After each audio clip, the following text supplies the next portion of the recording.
Nós vamos, neste momento, fazer uma leitura da palavra do Senhor. O texto está relacionado com uma pregação, que é o texto de João, capítulo 10. A pregação será em Salmo 23, mas faremos essa leitura aqui em João 10, porque também fala do Senhor como nosso pastor. Teremos do 1 ao 30. Diz assim a palavra do Senhor: na verdade, vos digo, que aquele que não entra pela porta no curral das ovelhas, mas sobe por outra parte, é ladrão e salteador. Aquele, porém, que entra pela porta é o pastor das ovelhas. A este o porteiro abre, e as ovelhas ouvem a sua voz, e chama pelo nome as suas ovelhas, e as traz para fora. E quando tira para fora as suas ovelhas, vai adiante delas, e as ovelhas o seguem, porque conhecem a sua voz. Mas de modo nenhum seguirão o estranho, antes fugirão dele, porque não conhecem a voz dos estranhos. Jesus disse-lhes esta parábola, mas eles não entenderam o que era que lhes dizia. Tornou, pois, Jesus a dizer-lhes: em verdade vos digo, que eu sou a porta das ovelhas. Todo quantos vieram antes de mim são ladrões e salteadores, mas as ovelhas não os ouviram. Eu sou a porta. Se alguém entrar por mim, salvar-se-á, e entrará, e sairá e achará pastagens. O ladrão não vem senão a roubar, a matar e a destruir. Eu vim para que tenham vida e a tenham com abundância. Eu sou o bom pastor. O bom pastor dá a sua vida pelas ovelhas. Mas o mercenário e o que não é pastor, de quem não são as ovelhas, vê vir o lobo e deixa as ovelhas e foge. E o lobo as arrebata e dispersa as ovelhas. Ora, o mercenário foge porque é mercenário e não tem cuidado das ovelhas. Eu sou o bom pastor e conheço as minhas ovelhas, e das minhas sou conhecido. Assim como o Pai me conhece a mim, também eu conheço o Pai e dou a minha vida pelas ovelhas. Ainda tenho outras ovelhas que não são deste aprisco. Também me convém apregar estas, e elas ouvirão a minha voz, e haverá um rebanho e um pastor. Por isto o Pai me ama, porque dou a minha vida para tornar a tomá-la. Ninguém me tira de mim, mas eu de mim mesmo a dou. Tenho poder para dar e poder para tornar a tomá-la. Este mandamento recebi de meu Pai. Tornou, pois, a haver divisão entre os judeus por causa destas palavras. E muitos deles diziam: tem demônio e está fora de si. Por que o ouvis? Diziam outros: estas palavras não são de endemoniado. Pode, porventura, um demônio abrir os olhos aos cegos? E em Jerusalém havia a festa da dedicação, e era inverno. E Jesus andava passeando no templo, no alpendre de Salomão. Rodearam-no, pois, os judeus, e disseram-lhe: até quando terás a nossa alma suspensa? Se tu és o Cristo, dize-nos abertamente. Respondeu-lhe Jesus: já vou-lo tenho dito, e não o credes. As obras que eu faço em nome de meu Pai, essas testificam de mim. Mas vós não credes, porque não sois das minhas ovelhas, como já vos tenho dito. As minhas ovelhas ouvem a minha voz, e eu as conheço, e elas me seguem. E dou-lhes a vida eterna, e nunca hão de perecer, e ninguém as arrebatará da minha mão. Meu Pai que mas deu é maior do que todos, e ninguém pode arrebatá-las da mão de meu Pai. Eu e o Pai somos um. Até aqui, meus irmãos, vamos fazer mais uma oração ao Senhor e pedir que Ele nos abençoe pela pregação do Evangelho. Oremos. Ó Senhor, como é bom podermos louvar o Teu nome. Que maravilha é para nós cantar salmos, cantar hinos bíblicos, fiéis para o Teu louvor. Para nós, ó Deus, é motivo de grande alegria termos este privilégio. Por isso, nos alegramos em Ti. Mas neste momento iremos ouvir a pregação do Evangelho. E o Senhor sabe como nós temos necessidade. Necessidade de ouvirmos a voz do nosso Supremo Pastor Jesus Cristo, falando por Sua palavra ao coração de Suas ovelhas, para nos conduzir de acordo com a Sua santa vontade, para nos exortar nos Teus caminhos e para nos trazer consolo, que tanto precisamos nesta vida conturbada. Ó Senhor, mais uma vez, por misericórdia, fala ao Teu povo, fala à Tua igreja, pois precisamos, Senhor, precisamos da Tua santa palavra, temos necessidade extrema de ouvir o Teu ensino, a Tua palavra autoritativa. tem misericórdia de nós então. Tem misericórdia. Por isso, suplicamos a Ti que nos abençoe mais uma vez, a despeito de nossas limitações e fraquezas, que possamos ser edificados na palavra do Senhor. Muito obrigado, ó Deus, em nome de Jesus Cristo. Amém. Vamos ainda, meus irmãos, fazer uma leitura um pouco mais curta, agora o Salmo 23. Esse é o texto básico da pregação. Salmo de número 23. Diz assim a palavra do Senhor: O Senhor é o meu pastor, nada me faltará. Deitar-me faz em verdes pastos, guia-me mansamente a águas tranquilas. Refrigera a minha alma, guia-me pelas veredas da justiça por amor do seu nome. Ainda que eu andasse pelo vale da sombra da morte, não temeria mal algum, porque tu estás comigo. A tua vara e o teu cajado me consolam. Preparas uma mesa perante mim na presença dos meus inimigos. Unges a minha cabeça com óleo, o meu cálice transborda. Certamente que a bondade e a misericórdia me seguirão todos os dias da minha vida, e habitarei na casa do Senhor por longos dias. Até aqui, meus amados irmãos. Amada congregação do Senhor e Salvador Jesus Cristo, o que você pensa quando a Bíblia te chama de ovelha? O que vem à sua mente quando você ouve essa expressão se referindo ao povo de Deus, não é? O que Deus quer dizer com isso? Porque nós somos descritos como ovelhas, não é? Nos Salmos, em vários outros textos, como João 10 que lemos. Este é um salmo certamente muito consolador e penso que talvez o mais consolador. Pois temos tantas lições, não é, importantes do Senhor que vai desde a nossa vida aqui, as nossas preocupações, os nossos trabalhos e avançam até a eternidade.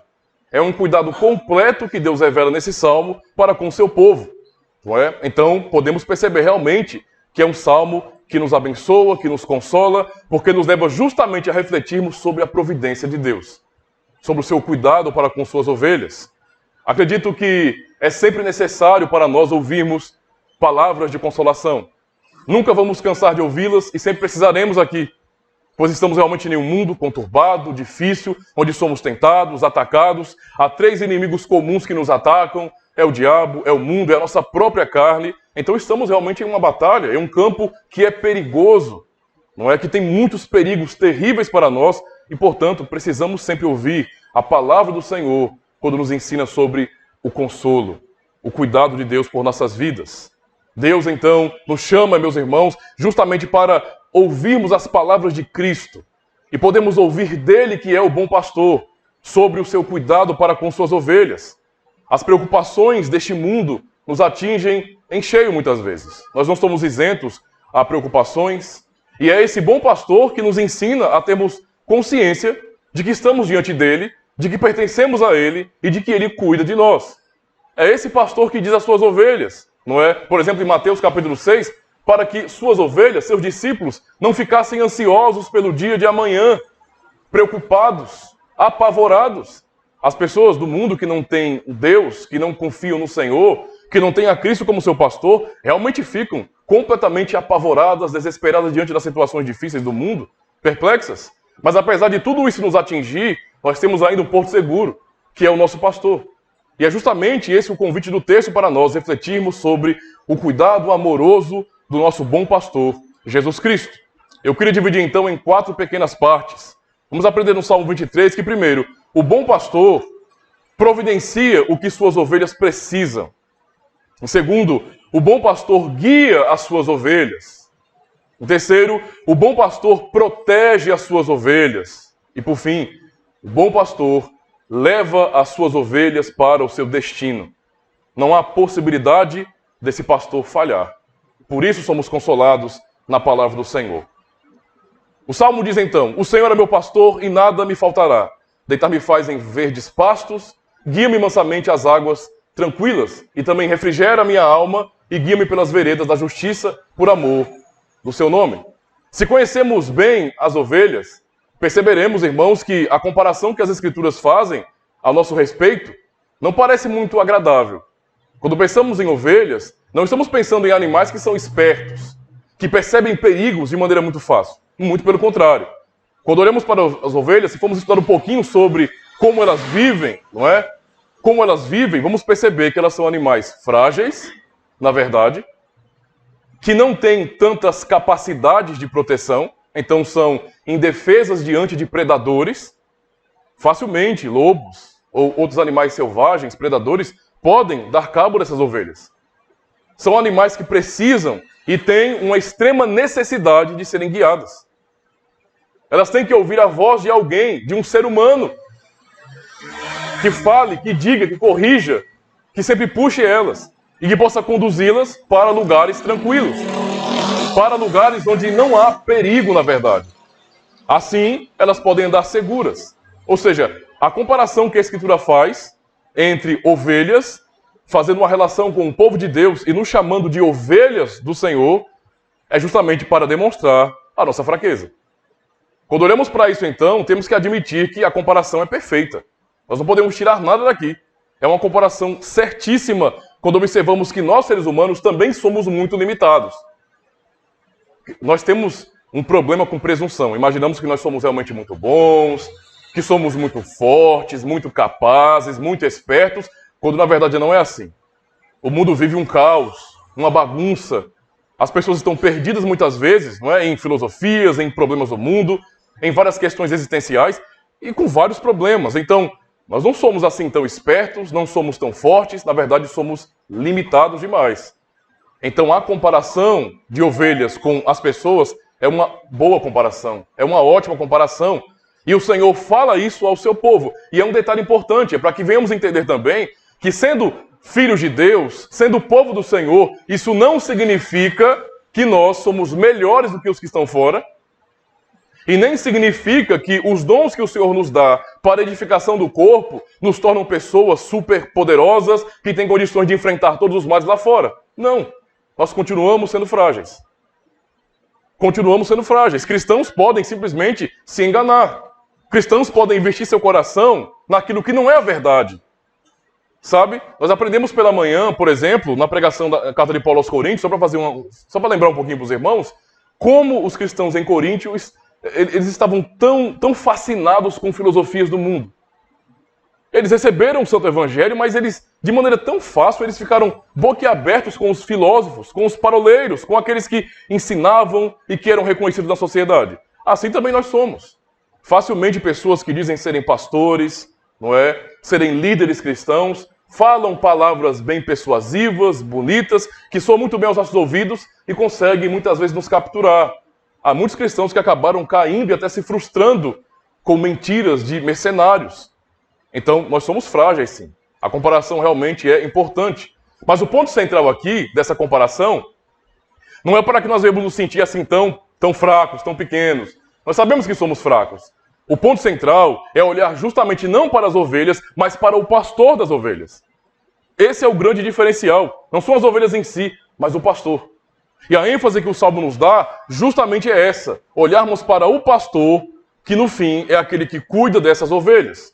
Ou seja, esse pastor providencia o que elas precisam, esse pastor guia essas ovelhas, dá o alimento necessário para que elas possam viver, para que elas possam simplesmente aproveitar suas vidas, avançarem. E isso fazendo uma aplicação para nós, como cristãos, como povo de Deus, é justamente a questão da providência do Senhor em nossas vidas. No Evangelho, nós aprendemos de Cristo justamente isso, irmãos. Nós precisamos aprender a confiar em Deus. Há um detalhe que esse salmo nos ensina acerca da providência de Deus, que nos mostra exatamente como nós temos o nosso coração tão fraco a ponto de ficarmos focados nos sistemas, em como as coisas funcionam, e perdermos de vista o que está por detrás de tudo que está acontecendo no mundo. Às vezes eu fico preocupado, porque nós temos uma tendência, às vezes, de olharmos para o trabalho, para a força de nosso braço. Ora, eu trabalho, eu me formei numa faculdade, eu tenho um bom curso, eu tenho um bom emprego, eu sou de uma boa família, então é isso que me garante. Nós temos essa facilidade de olharmos muito mais para as nossas ações e nos esquecemos do que está por detrás delas. Nos esquecemos da providência. Ora, a vida é simplesmente isso. Nós trabalhamos, nós plantamos e colhemos. É simplesmente isso. Não há nada que está por detrás. E esse é o problema. O Salmo dá ênfase ao pastor como aquele que providencia. Por isso a ênfase, o meu Senhor é o pastor. Não é? O meu pastor é esse Senhor Todo-Poderoso e Ele não permitirá com que nada falte em minha vida. Então, o Senhor, com sua providência, nos ensina justamente que aquilo que é necessário para as suas ovelhas, isso será providenciado. O que é necessário, e é o que o Salmo está dizendo para nós aqui. É por isso que esse pastor, no trabalho de cuidar de suas ovelhas, ele leva essas ovelhas até onde tem alimento sólido, alimento bom, alimento saudável para elas. E não somente pensando no alimento em si, mas em um ambiente onde elas podem se alimentar de pastos verdes, o que é saudável para elas, não é? Mas também estarem longe de perigo. E também as próprias águas tranquilas. As ovelhas, elas não têm muito essa noção. Elas vão comer nos pastos, vão beber água e de repente em algum rio, mas não ficam atentas, como outros animais ficariam, a predadores, não é? Podemos pensar em lobos ou outros animais aí, eles são muito mais atentos, não é? Muito mais espertos. Realmente tem habilidades que Deus deu a eles para que eles pudessem sobreviver assim, caçando, se preocupando nesse sentido, sentindo o cheiro de presas longe. Então eles têm muitas habilidades que as ovelhas não têm. As ovelhas em lugares assim, elas ficam vulneráveis. Por isso precisam de um pastor para conduzi-las. O ponto central aqui, então, é justamente aquilo que está por detrás, não é, do que nós vemos, que é o cuidado de Deus. Não é? O Deus que sustenta todo o universo. Como nós aprendemos em Hebreus, capítulo 1, Ele sustenta todas as coisas pela palavra do seu poder. Esse é o Senhor que é o pastor, que mantém em ordem o universo. Realmente é algo muito importante para nós. É aprendermos a entender, e não é fácil para nós isso aí. A descansar o coração em Deus e entender, peraí, calma, tem um pastor na história. Tem um pastor que cuida do seu povo. Não é toda a responsabilidade em nossas costas. Entende? Nós, às vezes, queremos abraçar o mundo e imaginar, não, é com a gente mesmo, vamos lá. Mas não é assim. Há o pastor que está cuidando de suas ovelhas. E é esse pastor que dá justamente refrigério à nossa alma. Nós encontramos paz nele. O fato de saber que ele está cuidando de nós é o que nos dá alívio na hora da tribulação. Imagine alguém que não tem um porto seguro, diante de suas dificuldades, diante de suas tribulações, com ansiedade terrível, com medo do amanhã, e não tem em quem se apegar no Senhor. Às vezes se apega a outras religiões, a conceitos filosóficos, a muitas coisas, a se entregar aos prazeres, por exemplo, e acaba se frustrando, porque na verdade não podemos encontrar refrigério para nossa alma nessas coisas. Muito pelo contrário, o que aprendemos do Senhor é que Ele é o pastor que refrigera a nossa alma. E podemos pensar, por exemplo, em Romanos 8:28, o texto que todos conhecem, onde nós aprendemos que Deus faz com que todas as coisas cooperem para o bem daqueles que o amam, daqueles que são chamados segundo o seu propósito. São palavras, irmãos, tão necessárias para nós. Nesse próprio contexto de Romanos, o que Paulo fala para a igreja é justamente para consolar uma igreja que era perseguida, que sofria, que tinha suas dificuldades no mundo, que era rejeitada pela sociedade de sua época.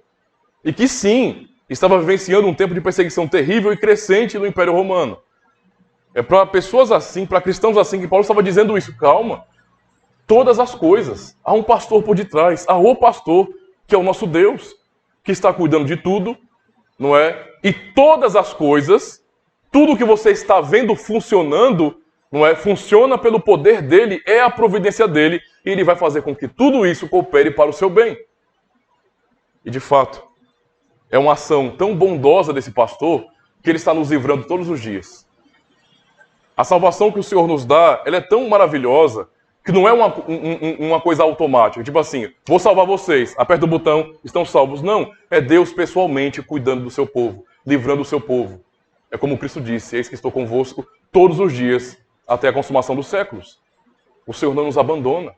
É isso que vemos aqui nesse salmo, quando pensamos na soberania de Deus em cuidar do seu povo, em providenciar aquilo que suas ovelhas tanto necessitam. No verso 3 a 4, lemos: guia-me pelas veredas da justiça por amor do seu nome. Ainda que eu andasse pelo vale da sombra e da morte, não temeria mal algum, porque tu estás comigo. Do mesmo jeito, irmãos, que a segurança nas ovelhas guiadas pelo pastor, podemos também nos sentir seguros porque não estamos no mundo ao léu, largados, abandonados. Cristo disse em Mateus 28, essas palavras que eu acabei de dizer: Ele está conosco todos os dias. Como diz o salmista, Ele nos guia pelas veredas da justiça, pelos caminhos da retidão. É isso que o Senhor faz, por amor do seu próprio nome. É para a sua glória que Ele garante, irmãos, bom pastoreio. Tem a ver com a glória de Deus, entende? É por amor ao seu próprio nome que Ele nos abençoa, que Ele cuida de nós. Esta é a razão. Ele nos separou do mundo e nos salvou para a sua glória. E Ele nos chama de seus, não é? Ele nos chama de seus.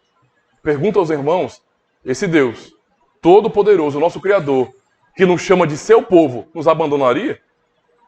Nos deixaria expostos aos perigos do mundo, caminhando sozinhos? Não. E essa é a segurança que o Salmo nos transmite. Irmãos, o mundo é um lugar confuso, onde há mentiras, conceitos errados, antibíblicos, filosofias destrutivas e que são contra a lei de Deus, que são muito persuasivas. O mundo oferece novos estilos de vida para as pessoas, cada vez mais. A sociedade vive, não é, em uma verdadeira metamorfose, é mudando o tempo todo, cada vez mais. Antigamente nós vimos mudanças sociais, não é, de cultura, por exemplo, de 100 anos, depois de 50 anos, depois de 30 anos, agora em menos de 10 anos você vê o mundo mudar. É de espantar como que as pessoas eram há 10 anos atrás. É estranho. Jovens, por exemplo, tudo tem mudado demais. Não é? E o mundo vem alimentando as pessoas cada vez mais com novos estilos de vida, com maneiras distintas de enxergar a vida, de enxergar a própria natureza. Tudo, não é, tem sido, infelizmente, contaminado com ideologias ruins, que não são de acordo com o caminho do Senhor. E no meio dessa bagunça todinha, nós somos vulneráveis e poderíamos sim estar, como a maioria, entregues ao engano. Mas por que não estamos? Porque somos muito inteligentes? Ah, para. Porque um pastor fez um curso de teologia, fez um seminário, aprendeu línguas originais? Não. Podemos nos tornar PhDs, doutores em qualquer área. Nós somos limitados demais. Pessoas que são reputadas por gênios na humanidade são tolos ao ponto de negar a Deus. Entende? Então a nossa inteligência não serve para muita coisa, não. Eu posso fazer um parênteses aqui e lembrar para os irmãos de Romanos capítulo 1, quando Paulo vai justamente tocar no problema dos gregos e dos romanos, principalmente dos gregos. Um povo que amava a filosofia, que produziu vários filósofos que são estudados até hoje nas universidades, mas que com tanto conhecimento, com tanta indagação, não chegaram ao conhecimento da verdade. E corromperam a verdade em mentira, e não adoraram a Deus, mas a si mesmos, não é? Fizeram ídolos para si. Ou seja, nós não estamos aqui ouvindo a pregação do Evangelho e tendo sede da verdade porque nós somos bons e optamos de maneira lógica por isso. Não. É porque o nosso bom pastor nos guia pelas veredas da justiça. É o que ele faz. Nós cremos no Evangelho por causa disso. Porque ele está nos conduzindo, nos ensinando. É como podemos lembrar, por exemplo, do Salmo 119, verso 105, texto tão conhecido: lâmpada para os meus pés é a tua palavra e luz para os meus caminhos. É isso que o Senhor faz. Guia o seu povo.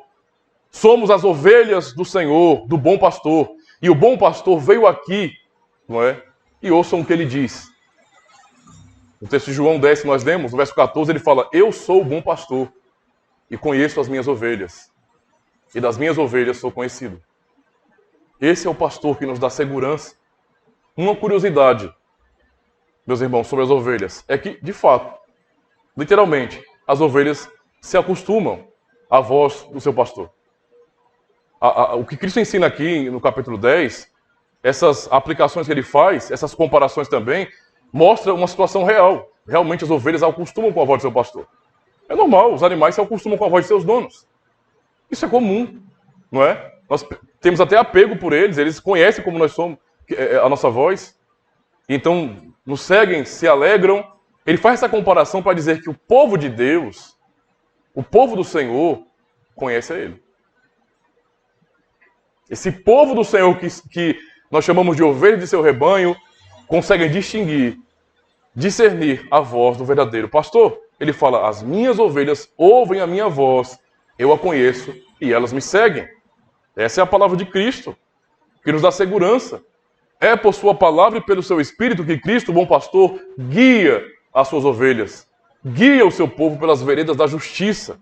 As Escrituras Sagradas, irmãos, são a nossa grande prova, não é? O grande testemunho que durante tantas gerações esse bom pastor conduziu esse rebanho. Tenta imaginar a opressão que Israel sofreu durante toda a história. Desde o começo do mundo, a luta daqueles que não eram de Deus contra o povo da aliança. Eles eram atacados, perseguidos, odiados. E com a igreja cristã, essa continuidade da aliança, a perseguição aumentou, o ódio ficou muito mais evidente. E mesmo assim, com tantas gerações e tantas tentativas de nos tomarem a Bíblia, de esconderem ela de nós e de destruírem a nossa fé, a nossa religião, a igreja, ainda assim estamos aqui. A nossa existência como comunidade cristã, como povo da aliança, é a prova cabal de que o Senhor, que é o nosso pastor, nos guia pelas veredas da justiça. Nós continuamos ainda assumindo o mesmo evangelho. Olha que maravilha, irmãos. No domingo pela manhã, nós demos os mandamentos de Deus. Quando é que eles foram entregues? Há tantos séculos, tantas gerações, lá no Monte Sinai. E nós aqui, que somos brasileiros, podemos ler essas palavras como palavras de Deus. Percebem a conexão? Como nós estamos ligados a toda a história da aliança? É o cuidado do pastor. É o cuidado do Senhor em preservar o seu rebanho, em conduzi-los, não é? Justamente pelas veredas da justiça, pelo caminho da verdade. A verdadeira doutrina não se perdeu. Quando pensamos na história da igreja cristã, podemos ficar até abismados. Se vamos estudar como a igreja cristã, ela foi se desviando, não é, de maneira gradativa ao longo dos séculos, vamos perceber a quantidade de dogmas inventados, aprovados em concílios, a tal ponto que chegamos à grande reforma protestante, onde a igreja, que outrora era fiel, estava irreconhecível. E Cristo estava soterrado por um monte de dogmas. Cristo era um mero detalhe na igreja. O povo era muito mais apegado às suas superstições e a seus dogmas aprovados em concílios, mesmo aqueles que não eram bíblicos, que não eram fiéis. E a Escritura Sagrada foi deixada de lado. Mas mesmo assim, Deus estava preservando o seu remanescente fiel. Sempre houve na história da igreja, sempre houve pessoas que Deus preservou no caminho da verdade para falarem a verdade. Sempre houve.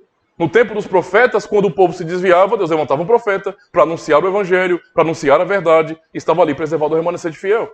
Ele continuava conduzindo o seu povo pelas veredas da justiça. Assim, na história da igreja cristã, do mesmo jeito. Por isso estamos aqui, irmãos. Essa é a razão, o cuidado do Senhor. Percebe que o que nós estamos fazendo hoje aqui no culto não é uma coisa assim tão simples. O que tem por detrás disso é o poder soberano de Deus e o seu cuidado. Nós temos que entender isso, que a existência da igreja é algo glorioso. Nós temos que reconhecer a glória do Senhor em manter a sua igreja, o seu poder. Não é? A pergunta que eu faço aos irmãos, então, uma vez que aprendemos que o Senhor nos guia por sua palavra, que Ele continua a falar, a ensinar, e detalhe, o Senhor continua a falar pela Escritura. A voz do pastor, ela vem daqui. É daqui que vem a voz do pastor, do verdadeiro pastor. Toda vez que um mercenário diz que é pastor, o que ele faz? Ele fecha a sua Bíblia e ele fala, agora Deus vai falar. É assim que o mercenário faz. Ele mente para as pessoas. Nós sabemos de onde vem a voz do pastor. O Espírito Santo de Deus nos fala por meio desta palavra, a sua palavra autoritativa, inspirada. A minha pergunta então é, você tem ouvido a voz do seu pastor, Jesus Cristo, te guiando? Você pode discernir a voz do pastor diante de tantas vozes, de tantos mercenários neste mundo? Você consegue distinguir o que é a verdadeira pregação do Evangelho? Ou para você é tudo mais ou menos a mesma coisa? Ou existe aquele pensamento que muitos têm hoje que é, olha, o que importa é frequentar uma religião, é praticar uma religião. Não. Não é isso que importa, não. O que importa é ouvirmos a voz do verdadeiro pastor. E não as palavras dos homens, mas a palavra de Deus. Mas não só esse pastor bondoso do Salmo 23 nos guia. O bom pastor também protege as suas ovelhas. Verso 4 e 5 nós lemos: a tua vara e o teu cajado me consolam. Preparas uma mesa perante mim na presença dos meus inimigos. Unges a minha cabeça com óleo, o meu cálice transborda. Uma das maiores demonstrações de amor que nós temos, na prática realmente, é justamente a disciplina. E olha que para nós, cristãos, não é, que somos conservadores, no sentido bíblico realmente, falarmos isso para o mundo de hoje é uma coisa estranha. Como assim disciplina é uma demonstração de amor? É. Para muitas pessoas, disciplina, proibição, não é? É uma coisa horrenda, inaceitável, que não cabe mais nesse mundo. Ou seja, é proibido proibir. Entende? É proibido proibir. Se um pastor, se um cristão abre a sua Bíblia e diz bem assim: irmão, esse caminho não é o correto, não é o caminho que o Senhor ilumina para que o seu povo ande. Ah, não, você não pode me julgar não, que é isso? Eu tenho minha liberdade. E assim relativiza-se a palavra de Deus. Então, ela é verdade ou não é? Porque se ela for a verdade, nós precisamos abrir essa palavra, essa escritura e falar. Sem medo de, mas é porque eu sou um pecador. Não. A escritura é a palavra de Deus. Então podemos falar de maneira autoritativa, pela autoridade dela e não nossa. Podemos falar. Ou seja, a disciplina é algo tão necessário hoje e vemos justamente disciplina no Salmo 23. A expressão que nós temos aqui, as expressões de vara e cajado, referem-se justamente, não é, a esses instrumentos que o pastor tem para conduzir seu rebanho. E nessa condução, ele usa essa vara para dar umas lapadinhas na cabeça da ovelha. Quando ela está rebelde demais, muito agitada, pá, fique quieta. E usa esse cajado para puxá-la quando ela quer sair de perto do rebanho. O nome disso é disciplina.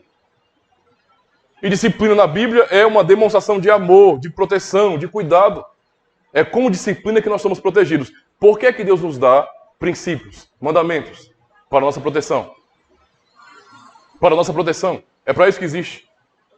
É como se as doutrinas e os princípios da lei do Senhor fossem muros construídos ao redor do povo de Deus para protegê-los dos males que tem lá fora.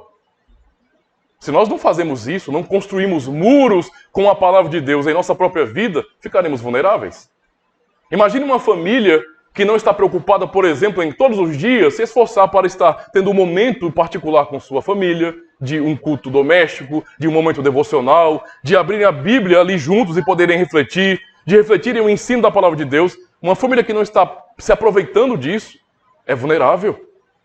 É completamente vulnerável. É na hora em que a família está reunida, os pais e os filhos, que eles podem conversar, fazer aplicações da palavra de Deus, relacioná-la com os seus filhos, com o dia a dia na escola, com o que se assiste na internet, com o que se assiste na Netflix da vida. É assim que nós conseguimos construir esses muros de proteção. E muitas vezes nessas construções, não é, de princípios bíblicos, nós temos que dizer não. Nós temos que proibir. E de mostrar para aquele nosso filho que é para o nosso bem. Porque no final, pais são pastores de seus filhos. E devem protegê-los, irmãos. Dizendo não. Sabe? Às vezes trazendo punição, dizendo: você fez isso, pois então você não vai ganhar aquilo. Você vai perder aquilo. Isso faz parte e essa interação é amor. Simplesmente isso. Pais que não amam seus filhos, não têm nenhuma preocupação, não é, em conduzi-los, em discipliná-los. Pais liberais não estão amando seus filhos. Nem um pouco. Pais que não chamam seus filhos e agem como pastores, pastores super protetores, que estão de olho com a maturidade que têm como adultos, porque já passaram por muitas coisas na vida, e estão olhando para os perigos que aquele adolescente não percebe muitas vezes, seja uma amizade que ele tem na escola que é estranha, que você nota o comportamento daquele amiguinho, a maneira dele, a sua índole, a sua cultura pessoal, e você pensa: não, nada a ver, são apenas jovens. Não, tem tudo a ver. Tem que tomar cuidado, tem que olhar para isso com um olhar atento. E como um pastor que protege o seu rebanho, você tem que proteger o seu filho. É assim que o pastor faz. Protege. Aqui o Senhor nos ensina que a proteção é disciplina. No caminho que as ovelhas estão seguindo, guiados pelo pastor, as ovelhas muitas vezes querem realmente sair para os lados. Elas não estão prestando atenção nos perigos, então o pastor, para conduzi-las no bom caminho, no caminho de proteção, de segurança, vai dando uma cacetadinha nenhuma, vai puxando a outra, vai chamando a atenção para que elas permaneçam ali, enfileiradas, caminhando para uma só direção e poderem chegar então ao outro lado, seguras, tranquilas. Perceba como isso é importante para nós, irmãos. E é assim que Davi está dizendo. Davi, que tinha muita experiência com isso, era pastor de ovelhas, lutou com feras para proteger o seu rebanho, o rebanho de seu pai. Sabe exatamente que é assim que o Senhor faz com o seu povo. É por isso, meus irmãos, que nessa providência de Deus em nossas vidas, o Senhor mesmo é aquele que nos dá momentos de alegria, onde podemos realmente festejar com nossos irmãos, mas é o mesmo Senhor que sabe quando precisamos chorar. Ele sabe. Ele sabe quando nós precisamos, não é, curvar nossas cabeças. Ele sabe que quando nós queremos voar demais, com a nossa rebeldia, com a rebeldia de nossa natureza caída, ruim, Ele sabe como nos dar boas cajadadas por sua palavra. Ele sabe como nos puxar e às vezes quebrar o nosso orgulho. Ele sabe perfeitamente fazer isso. E nós, como cristãos, temos experiência com isso. Temos experiência, nós sabemos o que é estar muito bem, tudo tranquilo, e até seguir por caminhos que não são caminhos corretos. Que não é a vontade do Senhor. E como Jonas, né, nessa comparação com Jonas, de querer ir para um canto, mas o Senhor colocar no lugar que Ele quis, é assim que o Senhor faz com a nossa vida. Queremos ir para um lado, e o Senhor, por sua bondade e misericórdia, Ele nos derruba. E nos faz voltar. Sabe? De cabeça baixa para o nosso rebanho. É assim que o Senhor faz, protegendo as suas ovelhas. Ele diz, verso 11 de João 10, eu sou o bom pastor. O bom pastor dá a vida por suas ovelhas. E é o que ele vai dizer agora, a diferença total. Mas o mercenário e o que não é pastor, de quem não são as ovelhas, ele vira o lobo e deixa as ovelhas e foge. E o lobo as arrebata e dispersa as ovelhas. Ora, o mercenário foge porque é mercenário e não tem cuidado das ovelhas. Então, aqui o Senhor Jesus ele faz justamente um comparativo. Ele quer que nós venhamos realmente entender a diferença. A grande diferença do pastor de verdade para o mercenário. O pastor ama as ovelhas, se arrisca por elas, dá a vida por elas, enquanto o mercenário se aproveita das ovelhas. Somente isso. Para ele não passa de gado. Irmãos, observem bem. Nesses vários apriscos que tem aí fora, nesses campos abertos do mundo, não é? Quantas pessoas não estão sendo guiadas por mercenários? Quantas pessoas não estão investindo o seu coração, todas as suas esperanças em palavras mentirosas de homens? Palavras mentirosas. A impressão que dá é que quando um pastor prega fielmente, ele é um pastor cabeça dura, retrógrado, atrasadão. Nossa, que homem tão conservador, tão antiquado. E aqueles que estão dizendo nada, isso é bobagem. Nossa geração é uma nova geração, é um novo Deus para uma nova geração, é uma nova Bíblia atualizada para uma nova geração. Não precisa de tudo isso, não. Esses não estão nem aí com as consequências ruins que virão sobre a vida daquelas pessoas. E muitas pessoas dão ouvidos a líderes assim, que mentem, que enganam. Cristo está dizendo, faça um comparativo. Quem é que tem dado a vida pelas ovelhas? Esse é o pastor. Quem é que tem se debruçado, se esforçado pelas ovelhas? Esse é o pastor. Porque o mercenário não quer fazer esforço nenhum, não quer dar sua própria vida para proteger as ovelhas.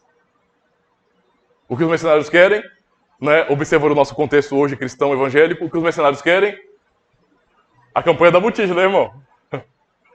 A campanha da botija furada. Mete dinheiro lá, larga a moeda. Pode colocar dinheiro, não é? Ela está furadinha e ela tem um caninho que vai direitinho para o bolso do pastor. Não é? Aí quando é no final do ano, qual foi o carro, irmão? Tá vendo aí, ó? Os irmãos todos andando a pé e agora o pastor com a campanha da botija no final do ano, dezembro, bonitão no Natal, com a doblô novinha, brilhando. Coisa linda, né? Isso é pastor? É não. É de jeito nenhum.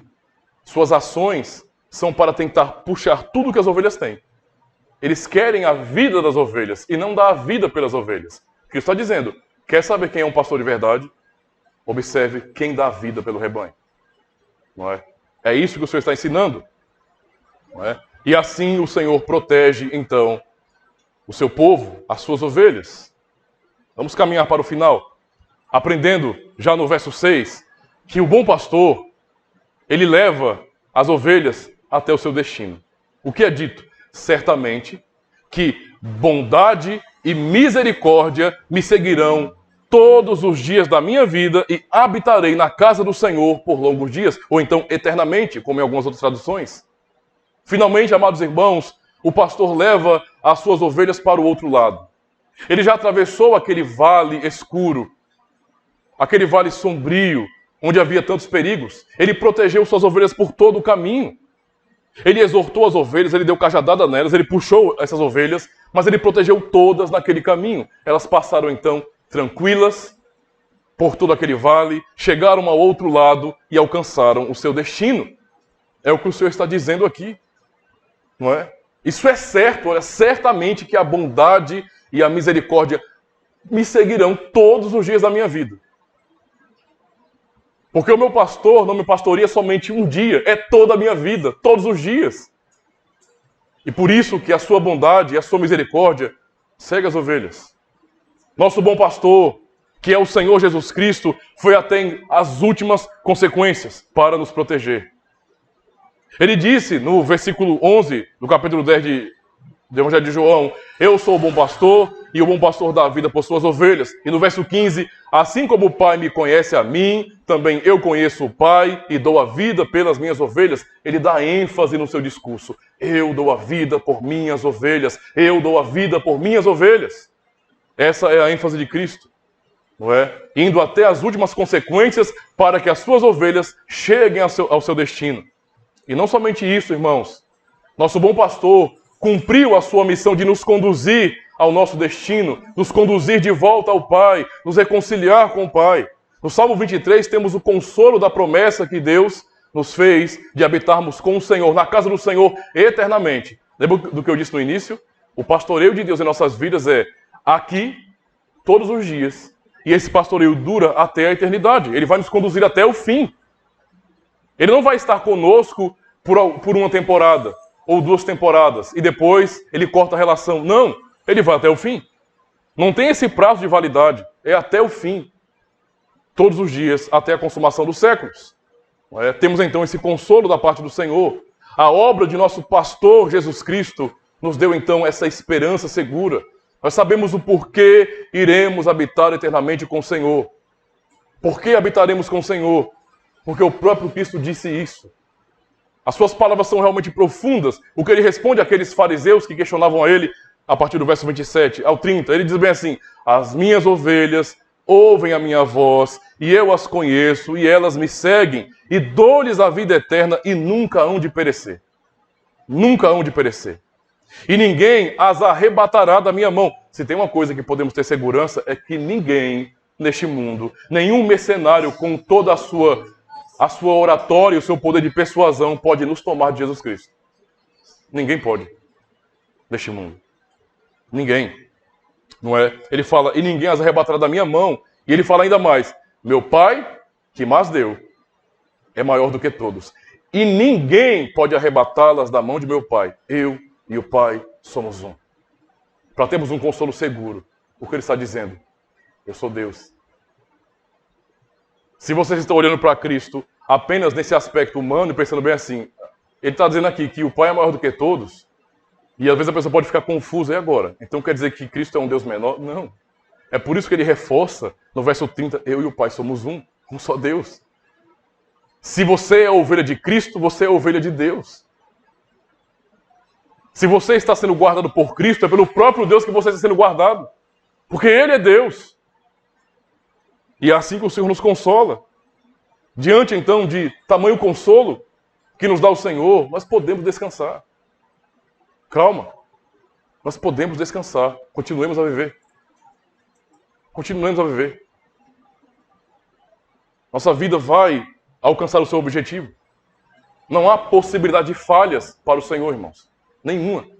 Nós podemos ter refrigério em nossa alma, porque nós chegaremos Nós cruzaremos os portais eternos e estaremos com o Senhor. Essa é a sua promessa segura. E Cristo pagou o preço por isso, dando a vida por suas ovelhas. O trabalho que Ele iniciou em nossas vidas, de nos conduzir e nos tirar do aprisco, nos levar até pastos verdejantes, águas tranquilas e nos atravessar pelo vale, será concluído. Essa é a segurança que temos. Podemos lembrar das palavras de Paulo em Filipenses 1, verso 6, quando ele diz: estou convencido de que aquele que começou boa obra em vocês vai completá-la até o dia de Cristo Jesus. Nós vamos chegar. Não é uma missão impossível, não é uma missão suicida, não é uma missão romântica onde tem a possibilidade de falha. Nós falhamos, nosso Deus não. Nós caímos, o nosso Deus é santo e perfeito. Nós fazemos planos limitados com a visão limitada que podem dar errado. O nosso Deus, Ele simplesmente opera os seus decretos eternos aqui. Nada pode alterar o que o Senhor disse em sua palavra. Essa é a segurança que temos. Não precisamos da voz de nenhum outro de fora, apenas a voz de Cristo, como bom pastor. Sejamos então consolados, não é? Porque chegaremos ao final firmes, fortes por causa do Senhor. Teremos tranquilidade, porque misericórdia e compaixão nos seguirão todos os dias de nossa vida e habitaremos eternamente com o Senhor. Amém? Graças a Deus, meus irmãos.